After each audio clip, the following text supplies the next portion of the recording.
তো আজকে মৃত্যুবার্ষিক দিন। তো বন্ধুরা সবাই তার জন্য দোয়া করবেন। কপিলনাথের সৃষ্টি, সে তার নিজ ঠিকানায় চলে গেছে। তার হচ্ছে এই তার থাকার স্থান। এভাবে আমরা সবাই যাবো। আজকে তার উপলক্ষে এখানে গান বাজনা অনেক কিছু আয়োজন করা হয়েছে।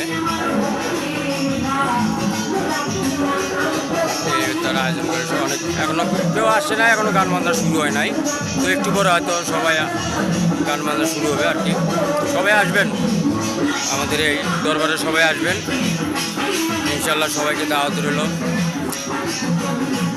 তো দরবার উপলক্ষে আমি